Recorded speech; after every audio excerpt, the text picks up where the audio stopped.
What is going on, guys? Jason Burke here, Styles Clash for Life, coming at you on YouTube, and today I've got some football focus.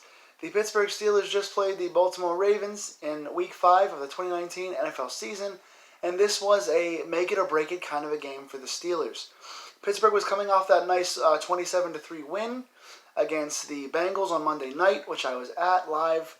Got up to 1-3, and that record isn't great, but again, if they had won this game against Baltimore today, with Baltimore losing 2 straight, they would have gotten a big division win at home, won 2 in a row, and been up to 2-3.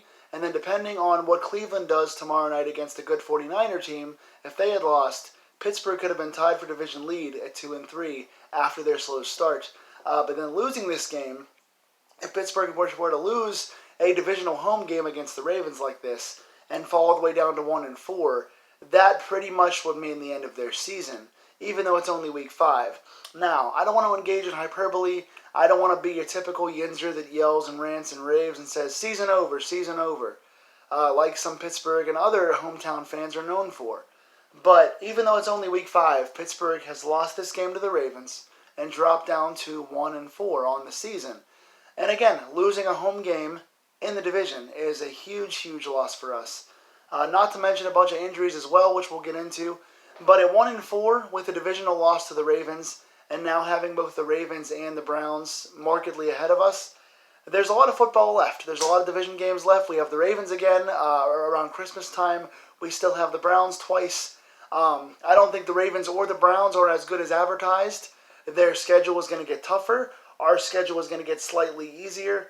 But with all the holes we have on this team and all the problems we have in management, I think the season is honestly over at this point. I'm not willing to say they're going to tank or they're going to have a first overall draft pick or whatever, but this team just has a long way to go, and they dug a deeper hole for themselves here. So is there a chance they can go on a streak? Is there a chance they can gain some ground in the division? Is there a chance Cleveland and Baltimore can lose some more games and keep us in it? Absolutely. But after today, I am not very hopeful in that. Pittsburgh loses today 26-23 in overtime, and there are a lot of talking points, so I'm just going to get right into it right here. First things first, stats. Devlin Hodges winds up 13 of 20.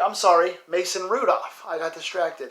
Mason Rudolph, 13 of 20, 131 yards, 1 touchdown, no INTs. He was hurt on a big, massive hit where he went totally unconscious. His body went limp. He fell to the ground. He was motionless for a long time. He is now on his own power, diagnosed with a concussion. He's currently in the hospital.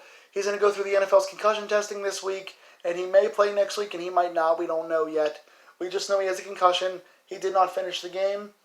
Devlin Hodges, Duck, who was our 4th-string preseason quarterback that we cut and re-signed once we traded Josh Dobbs this season, came in very solid, 7 of 9 for 68 yards.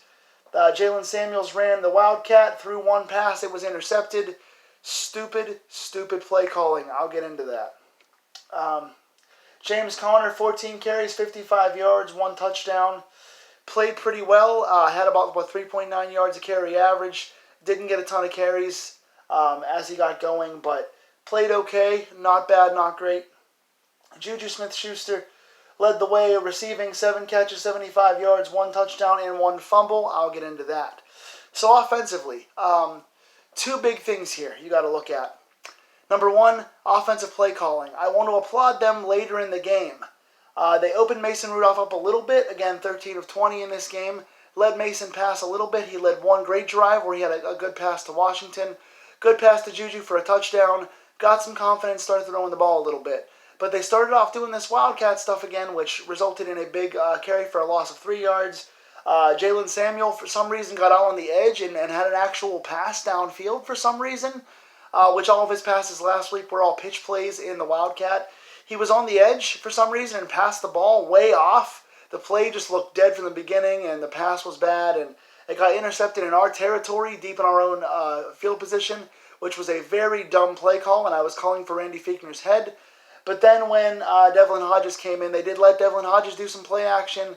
They kept the motion going, which was nice, and they let Devlin Hodges throw the ball downfield a little bit. So I give them credit for involving the receivers more. Washington had 3 or 4 catches, 52 yards before he got injured.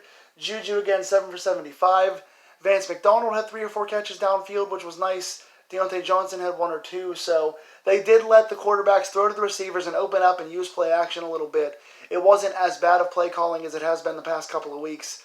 But that bonehead play call, having Samuels throw an actual pass in our back with our backs against the end zone, was a very stupid play call.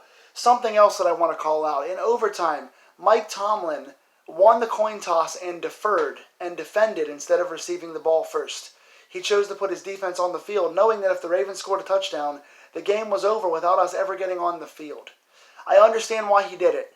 I understand now. I'm cooling down. I'm getting a little less upset. But I understand the returners were bad all day. You trust your defense. You want to get your quarterback warmed up. You want to get him with the ball in field position. I totally get it. But to win the coin toss and choose to put your defense on the field first, knowing that if the Ravens score a touchdown, the game's over, that is a bonehead, stupid call. It wound up working out in Tomlin's favor. It worked and got us the ball, but it easily could have backfired and cost us this game. That's a bonehead situation. Juju Smith-Schuster as well. Had a good game today, had a good touchdown or a broken tackle, but he catches a ball from Hodges in overtime, and he doesn't put the ball away. The ball gets punched out, and that's a huge thing. Juju fumbling in overtime is a problem. He did this against the Saints. It cost us the game last year against the Saints, which could have put us in the playoffs. He fumbled in the late in that game. He fumbled here in a game we could have won. After we had gotten the stop on defense, a field goal would have won us the game, and Juju fumbled here. We gave Connor a lot of crap in the 49ers game for fumbling in a chance to go ahead and win, so I'm going to give Juju the same flack here. He's supposed to be an offensive leader for us and our number one receiver. You do not fumble the ball at the end of the game. Marlon Humphrey is great. He's physical. He made a great play. He punched the ball out. He recovered the ball. Excellent stuff on his part. But Juju, as a leader, once again, you're fumbling the ball way too much in clutch times. That's a problem. Fichtner, Tomlin, Juju, this game is very much on you guys for losing. As well, there was a referee call. I don't usually call out the refs in these games, but Ola Adeni got a waist sack. He came in around the waist and softly threw Lamar Jackson down as Lamar was throwing the football. Wasn't a late hit, wasn't a high hit, wasn't a hit around the ankles. It was right around the waist. It was the perfect target area, and it was a soft hit. And it was while Lamar Jackson was holding the ball. They gave that a 15-yard penalty, which led Justin Tucker to go down there and kick the ball and tie the game to go to overtime. That 15 yards is huge when it comes down to final drives and going into overtime. And a kicker like Justin Tucker, who's got a 50-plus yard range, 15 yards means a lot. The field goal Tucker hit was 48 yards. It would have been at least 55 had we not gotten that penalty, if they even would have got into range. So that was a bad call by the refs. Fix your system. NFL, you stink. These refs are trash. Fix it. I'm not saying it's the only reason we lost, but again, coupled with Juju's fumble and Tomlin's deferring, which didn't cost us in this game, and Fichtner's turnover call, which didn't really cost us. All those things together, but these refs, man, figure out what pass interference is, figure out what holding is, and figure out what roughing the passer is, because that call was complete trash and could have cost us the tying score. So, major problem there. Defensively, played pretty well, even though we gave 26 points up. Once again, we're creating splash plays, we're getting turnovers, we're getting sacks, we're getting pressures. We are looking so much better as a team at getting around the ball, at tackling, at covering. Mark Barron went down with injury. We haven't seen him back in the second half, so I don't know what his thing is. He made a few bad plays and a few good plays in this game, but it seems like he's been getting it together recently. Overall on defense, Minkah Fitzpatrick, 6 tackles. He looks amazing, getting to the ball, creating fourth downs, causing a tip ball that was intercepted as well, so he was involved in another turnover. He looks great. He looks like a stud. Interceptions today. Devin Bush had a nice one that might have hit the ground. We'll take it. Cam Kelly got his first one off the Fitzpatrick deflection, and Mike Hilton got a nice one out of the slot toward the end of the half to get us a field goal. Very nice stuff. 3 picks today. Kelly, Hilton, and Bush. Sacks, we got 5 more today. Vince Williams, his first sack. Cam Hayward, TJ Watt, Bud Dupree, and Javon Hargrave. 5 big sacks today. 5 sacks, 3 picks. Nice getting off the field on third down. Good physicality. Solid coverage today by guys like pretty much all the corners. Hilton played pretty well. Cam Sutton played well, knocking a few balls down. Fitzpatrick played well. Barron got beat a few times but played pretty well overall. But even still, 26 points is too much.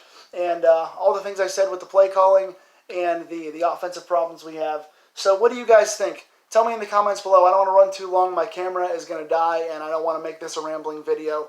But we're down at 1-4 now. Again, is the season over? Am I overreacting? Am I dumb for calling for Tomlin's head for that decision? Am I dumb for calling for Fichtner's head after his Wildcat play? What do you guys think of the management here? And do you guys think we can go on a run to actually make the playoffs? Tell me in the comments down below, and I'll see you guys soon.